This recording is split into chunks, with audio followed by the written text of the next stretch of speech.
अस्सलाम वालेकुम friends, welcome back to my channel best home remedies. आज हम आपसे जिगर की सूजन या बढ़े हुए जिगर का एक हर्बल ट्रीटमेंट शेयर कर रहे हैं। इसके अज्जा आपको पंसार शॉप से लेना होंगे।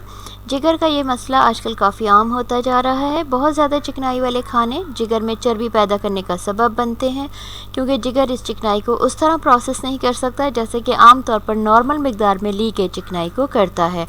इस सूरत में ये ज़ायद चिकनाई जिगर में जमा होना शुरू हो जाती है, जो जिगर पर वर्म, पेट के ऊपरी हिस्से में दर्द, तबीयत में भारीपन और बाज़ औक़ात दिल मतलाने के अलावा भूख की कमी की शक्ल में ज़ाहिर होती है।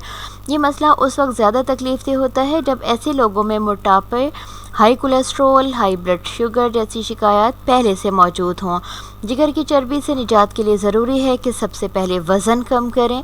रोज़मर्रा ग़िज़ा से चिकनाई की ज़ायद मिक़दार को फ़ौरी तौर पर कट करें। अल्कोहल और फ़िज़ी ड्रिंक से मुकम्मल परहेज़ करें। ग्रीन टी का इस्तेमाल अपने मामूल में शामिल कर लें। सलाद की शक्ल में कच्ची सब्ज़ियाँ ज़्यादा से ज़्यादा इस्तेमाल करें। इलाज के तौर पर आप इस पेस्ट का इस्तेमाल करें। इंशाल्लाह कुछ ही अरसे में आपकी तमाम तकलीफ़ में नुमाया कमी आना शुरू हो जाएगी। इस पेस्ट की तैयारी के लिए आपको कुछ देसी जड़ी बूटियों की ज़रूरत होगी, जो आपको बआसानी पंसार शॉप से मिल जाएंगी।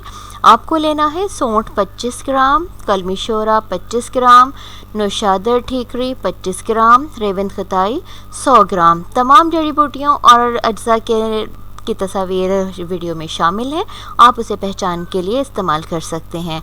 तमाम अज्जा का पाउडर एक प्याले में डालकर इतना पानी शामिल करें कि एक गाढ़े पेस्ट की शक्ल में आ जाए।